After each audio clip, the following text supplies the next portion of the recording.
7 মাসের প্রেগনেন্ট অবস্থায় আমি স্বামীর সাথে সহবাস করতে রাজি না হওয়ায় স্বামী আমাকে ধাক্কা মেরে বলল, কি হলো আরোহী, তোমার তো দিন দুনিয়া সব কাজ চলে, শুধু আমি কিছু বললেই সেটাই চলে না?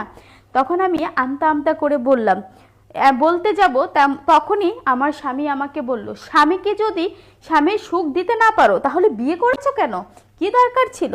তখন আমি বললাম যে দেখো, ডক্টর আমাদের এমনিতেও এই 2-3 মাস মেলামেশা করতে মানা করেছে, তার ভিতরে তুমি এই 2-3 মাস একটু মেনে নিতে পারছো না, আমাদের বাচ্চা খুবই তাড়াতাড়ি আসছে পৃথিবীতে, এবার তো একটু ধৈর্যশীল হও। স্বামী আমার কোনো কথা শুনতেই নারাজ, উল্টাপাল্টা অনেকগুলো কথা শুনিয়ে সে জোর জবরদস্তিপূর্বক আমার কাছে আসতে চাইলো।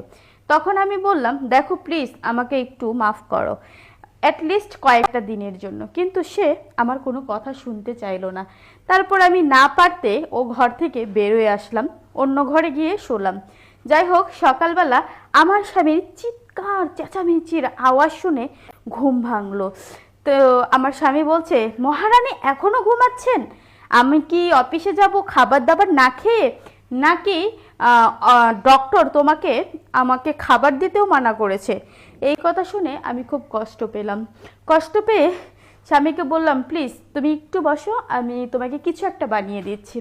তখন স্বামী হন হন করে বলল, থাক থাক বন্ধুরা দেখো প্লেনে উঠবো আমি, হ্যাঁ এই যে দেখো।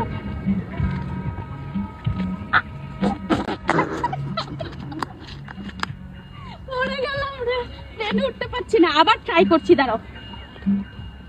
আপনাকে আর কষ্ট করতে হবে না, এটা বলে হন হন করে ঘর থেকে বেরিয়ে চলে গেল। ওপার থেকে শাশুড়ি আমাকে 10টা কথা শুনিয়ে দিল। যাই হোক, এটা আমাদের সংসারের রোজগার ঝামেলা, এটা আর কিছু মনে না করে নিজের কাজে মন দিলাম। তারপরের দিন আবার সেই রাত হলো, আমি ঘরে শুয়ে আছি, স্বামী সেম একই অবস্থা, আমাকে এসে গুতাগুতি বা খুচাখুচি শুরু করে দিল। তখন আমি কি করব আমি আসলে বুঝতে পারছি না।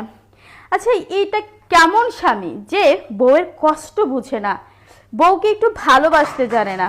বউ যে প্রেগনেন্ট সেই দিকে কোনো খবর নাই, খেয়াল নেই, বউয়ের কি লাগবে, বউয়ের চারটা কি দরকার সেটা সে বুঝতেও চায় না। এমন স্বামী কার কার আছে? এমন স্বামী থাকার চেয়ে আমি মনে করি না থাকা অনেক ভালো। যে একটা প্রেগনেন্ট অবস্থায় তার স্ত্রীকে মর্যাদা দিতে জানে না, ভালোবাসতে জানে না, একটা প্রেগনেন্টের সময় কিভাবে মানুষের সাথে ব্যবহার করতে হয় সেটাও জানে না। মেয়েরা 2টা সময়ের কথা সবসময় মনে রাখে। একটা সময় হচ্ছে যখন একটা মেয়ে প্রেগনেন্ট হয়, সেই সময় তাকে কে ভালোবাসলো। আরেকটা হচ্ছে যখন তার মার কিছু হয় তখন কে কি করলো, ওই জিনিসটা মনে রাখে। এই 2টা সময়ের ভিতরে যদি স্বামীরা ভুল করে তাহলে সেই স্বামীরা মন থেকে উঠে যায়। সত্যি কি না?